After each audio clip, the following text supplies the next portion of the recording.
Hi, everyone. Thank you for joining us. My name is Chrisanna Wright. I'm a licensed mental health counselor and a registered dietitian. We're here with Lori Ross today. She is a licensed massage therapist, a nationally board certified massage and bodywork therapist, certified medical massage practitioner, a certified manual lymphatic drainage therapist, and a frequency specific microcurrent practitioner. Lori, thank you for joining us. Thank you, Chrisanna. And she is here to talk to us today about the vagus nerve and what we need to know about the vagus nerve for our health. So, Lori, take it away. Okay. Well, it's really a pleasure to be with you today, Chrisanna. And this is a subject that I really find interesting and very helpful for all of us with just managing stress in life. And that my goal for our discussion today is to give people tools that will help them understand we have a bit of control with our how our body manages stress. So the vagus nerve, vagus means wanderer in Latin, and the vagus nerve is the longest nerve in the human body. It's actually considered the superhighway. It is, if you can hear my dog, I'm sorry, but No, we don't. Anyway, okay. The vagus nerve has direct access from the brain to the organs in the body. It innervates, which means it has control to the heart, the lungs, the stomach, the liver, the large intestine, the small intestine, the reproductive organs, the kidney, as this diagram shows. And it actually also controls the larynx, the pharynx, and it has branches that go into the ears too. And the way I look at the vagus nerve, it's part of the autonomic nervous system, meaning the part of the nervous system that operates our body in things that we don't necessarily have to think about. We don't have to think about how our lungs work when we're breathing. We don't have to think about our digestive tract or our livers or those organs. So the vagus nerve is you were just saying it's an autonomic nervous system. Yes. Meaning that it runs things automatically. Correct. Exactly. Just going forward. That's correct. So now there's go ahead. Well, I was going to just go a little farther into the autonomic nervous system. It controls there's two mechanisms to the autonomic nervous system: fight and flight, and rest, digest, and recover. And we need them both. We need to be able to outrun the tiger or be in a stress environment to survive. But we also, to survive, have to be able to balance and have rest, digest, and recover as part of where we're able to get our nervous system and our body. So when I think about our society tends to get us living in sympathetic, which is the fight and flight, and that's part of the autonomic nervous system. And when we're in fight and flight, our blood leaves our organs and it goes into our arms and legs. And if you think about everything you need to do to like outrun that tiger, that's what happens when you're in fight and flight. Your blood goes into your arms and legs so you can try and outrun the tiger. The eyes dilate, the ears peak so we can listen, and we're the larynx and pharynx so we can scream or do whatever we need to do. And things happen.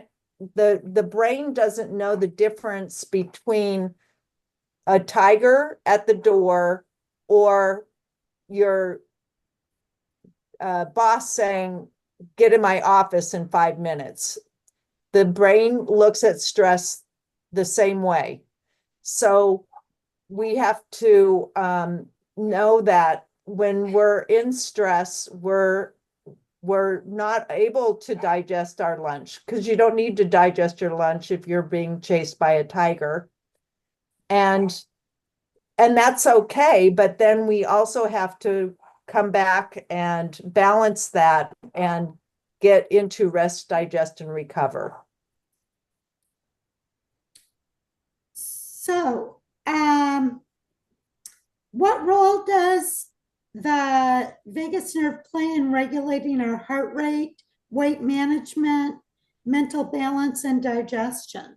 Okay, so it regulates how much blood goes to those organs. So like for the heart, if it's in a stress and state, it's going to increase our blood pressure. Basically, it's going to heighten our ability to utilize our arms and legs to run, but it will take the blood away from the organs. So in that sense, that is interesting to me. Yes. So that can explain why someone can have high blood pressure but still be thin. Right. Or it also explains why you can be with weight management, why you can your body is not going to be running, the metabolism will not be running efficiently if you're not digesting well. Correct. And there was a cortisone thing, Chrisanna, that we talked about a little bit the other day, which was I think that's in one of these slides coming up. Okay, so we'll just, okay, let's see, so this was just a diagram showing. And so here's the purpose. Thanks for reminding me about the slides. The purpose of the vagus nerve is to help us control our breathing, digestion, elimination, and heart rate. And as we already mentioned, stuff that just happens automatically. But this might be jumping ahead a little bit. Do you want to get into this now? Well, so I think we can go into it. How does the vagus nerve or the autonomic nervous system get out of sync? Because we're finding out so much about it. Correct. And I think people have suffered for years with constipation, right, with GI issues, with all sorts of physical problems that are coming from childhood traumas and stress. So can you just talk about that? How does it get out of sync? Absolutely. Because the brain doesn't know the difference between being chased by a tiger and a parents yelling at us, or even abuse. Our society tends to keep us in a sympathetic, which means fight and flight state, meaning we're not balanced in our vagus nerve and allowing our bodies to bring that blood flow back into our stomach, into our intestines, to be able to digest, to be able to function properly. And this can happen as a child where we just realize, oh my gosh, I just have to live in this sympathetic state because of abuse or of whatever stresses that are that we find ourselves in as any time, but particularly as children. If they even know. Right. If a child even knows that they're in a stressful situation, because many times you don't know what you're in until you're out of it. Right. You don't know that it's abnormal until you see something else. And you Correct. realize, oh my gosh, was that normal or is this normal? And then you have that questioning about what is normal. Right. And yeah. We definitely I think in particularly our society is we don't even understand this as adults, let alone as children, to be able to heal from a stressful situation. So, what are some of the common disorders that are associated with vagus nerve dysfunction, Lori? High blood pressure, like you mentioned, constipation. Oh, thank you. So cravings for, just to alcohol and drugs and other substances. The vagus nerve is part of the immune system, that it can create inflammation, additional inflammation. So that, as you can imagine, can cause a lot of dis-ease in the body. And autoimmune disease is just from the additional inflammation. And because it increases the cortisol, when we are living in that sympathetic state, it will increase fat storage. It will slow the metabolism and increase muscle loss. Right, because you're in that fight or flight. So you're not Correct. going to be able to rest and digest and have your body work normally. And recover. Right. And recover and have the Right. recovery. And so the longer you're in the fight or flight and have that activated cortisol, that just leads to this cascade of hormonal dysregulation. It was interesting, and I think it was on that first picture where it showed there was part of the vagus nerve that helped to send the macrophages out to treat disease, and then the other ones that I guess in the fight or flight that activated the immune disease. So it was interesting to see. Yes. And that goes with both, where you have it as the stress, you're either in the stress or the rest and digest. Right. Vagus nerve. Right. And we do need both. So we definitely need to have access to to the stress, but we do need we need to figure out how to balance those two.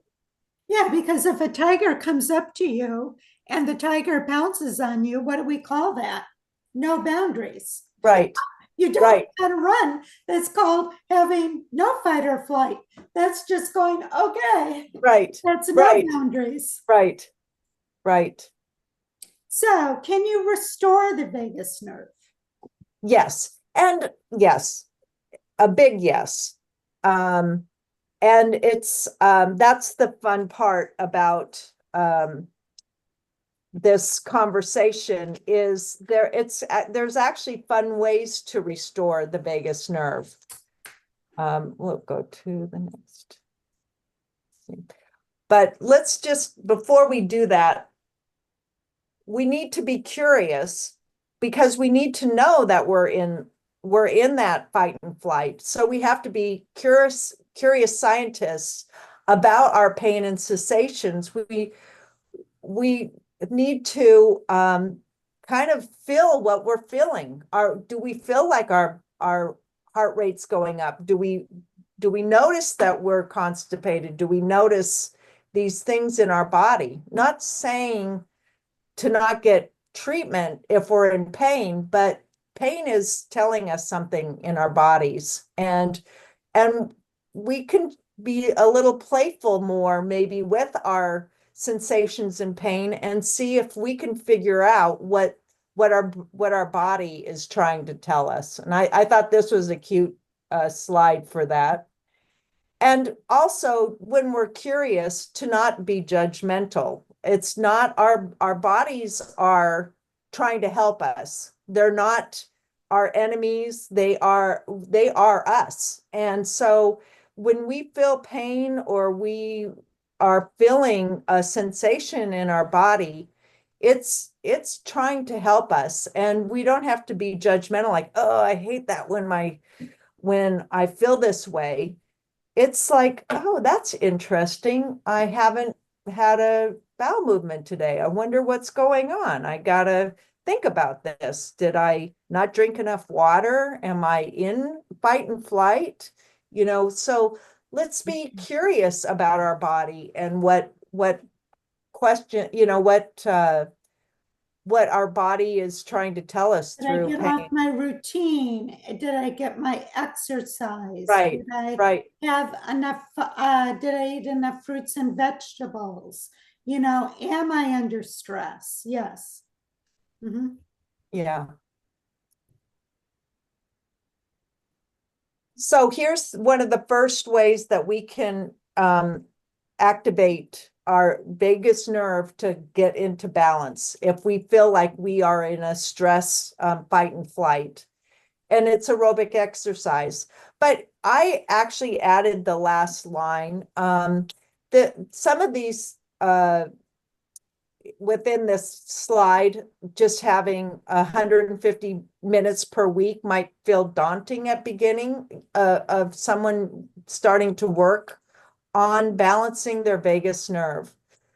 These are suggestions, but we have to meet ourselves where we are. If we're not up to a minimum of 150 per week, what can we do? Can we maybe walk around the house a few times? Can we walk down the street and walk back? Where are we? And I said rotate, like even if we're sitting, we can rotate our ankles or swing our arms.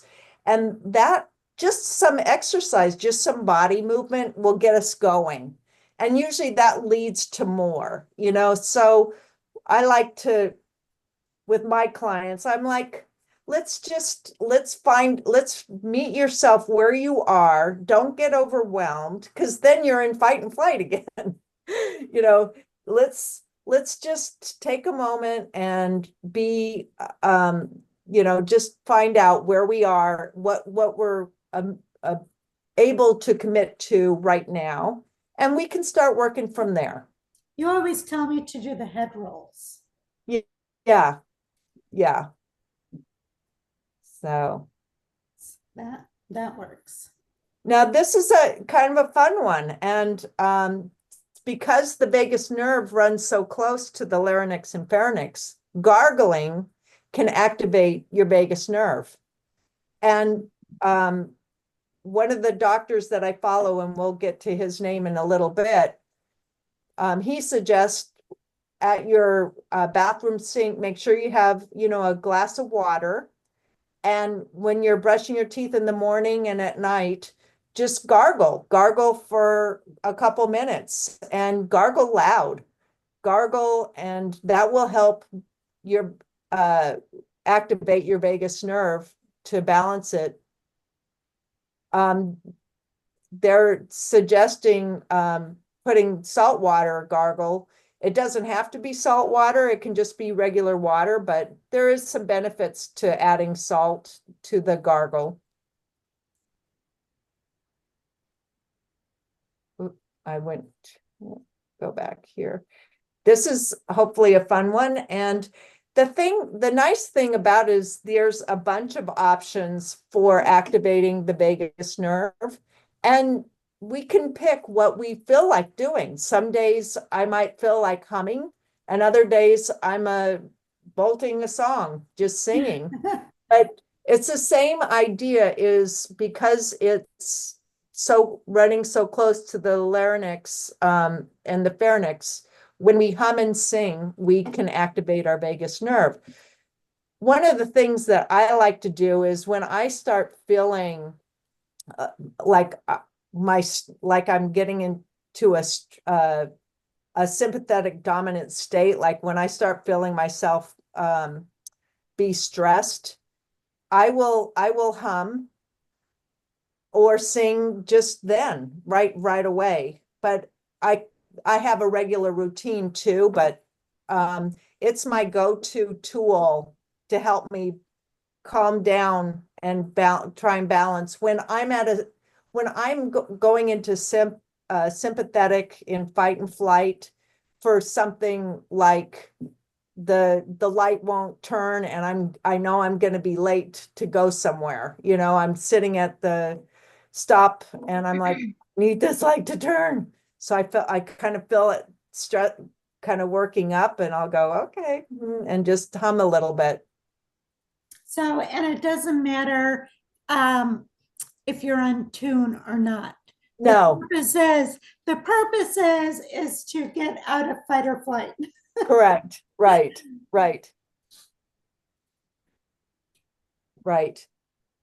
And then deep breathing is my other favorite go-to for balancing. If I'm not in a place that I feel comfortable humming out loud, like at the grocery store or something, taking deep breaths. And this is a nice practice there's so much help for our organs when we're deep breathing. The diaphragm, which is the red muscle below the lungs. When we are breathing deep into our lungs and not just shallow breathing, but deep into our lungs, we're using that diaphragm. And when it comes down, it will massage the organs in the stomach, in the abdomen. It'll massage your stomach, and everything gets a little massage, and that helps with digestion as well. So it's kind of a win-win. It's also helping us balance our sympathetic, parasympathetic, but it is also massaging, so that will help with the movement of our digestion. Okay. Cold plunges is one of the things that they suggest. Obviously, we don't have snow. Not everybody is ready or likes to get into a total ice bath, but splashing your face, or actually, if you're able to finish your shower with a cold shower ending, that will be amazing to help stimulate the vagus nerve. So, Lori, I have a question for you. Would it be better to have that cold water going down your spine, or for the vagus nerve, or put your head back under the cold shower? Because we are in Florida. It's not Right. like we have a snowdrift to go out and throw ourselves. Right. I think it's cold wherever. There's enough of the nerves sending messages back up to the brain from every part of your body that it's gonna where the vagus nerve lives in the brain, it will get the message. So it can just be a face splash. I think it's a personal thing. I'm not sure that getting into a cold plunge for me makes sense for me, but I like splashing my face. And if I'm in the shower, like what you just mentioned, I like it on my head. But some people might just like it on their backs. But for me, I don't do it every day. I don't do it every shower, but I probably do it once or twice a week is I'll finish up with cold. Mhm. And it basically I like it because I think it makes my hair shiny too. So All sorts of benefits. yeah, Yeah, I've yeah. read about this on LinkedIn quite a bit. Mark Hyman is posting on cold plunges. Okay. Okay. And this is the book, Dr. Navaz Habib, that I recommend. There's a lot of books about the vagus nerve. He has it in an audio too, if your listeners don't want to, aren't really into reading. But the benefit of actually having his book is the beginning is explanation of the vagus nerve, much more in depth than what we're talking about today. But it's pretty layman's term readable. And but at the end, he breaks down the what to do to activate the vagus nerve based on the conditions that the person that has that book are trying to remedy. So if it's high blood pressure, you don't have to read the whole back. You can just go to the heart part. Or if it's your stomach, if it's your intestines, if it's, whatever depression, whatever, you can go to that part of the back and just read his recommendations on how to activate and support the healing of those symptoms or conditions. Okay, very good. And it's not big. And Amazon, you can buy it anywhere. Amazon has it. So here I just put together a quick, and I put Chrisanna, that probiotics and dietary changes, because it was actually mentioned in the book. Okay. And they recommend in the book to talk to your dietitian if you're working with one on what's the best dietary changes and probiotics for them individually, because that's all individual. Laughing we didn't talk about, but laughing is, well, I always think that laughter is the best medicine for pretty much anything anyway, but laughing's good for your vagus nerve. Massage and physical manipulation. So I didn't see acupuncture. I didn't get acupuncture, but acupuncture is good as well.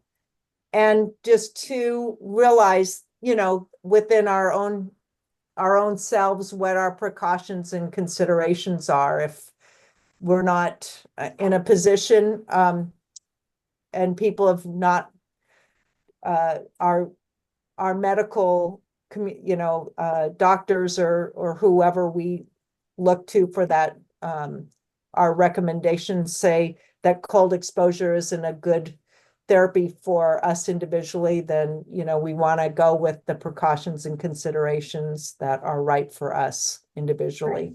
Yeah, if you have a heart condition or something like Right. that. Yeah. Mhm. Yeah. Sure. All right. So, And I thank you. thank you. Okay. Thanks, Lori. So we're going to end the recording now, but we're going to have some time for questions. So let me end the recording. Whoops. And whoops. I don't know what happened. Oh,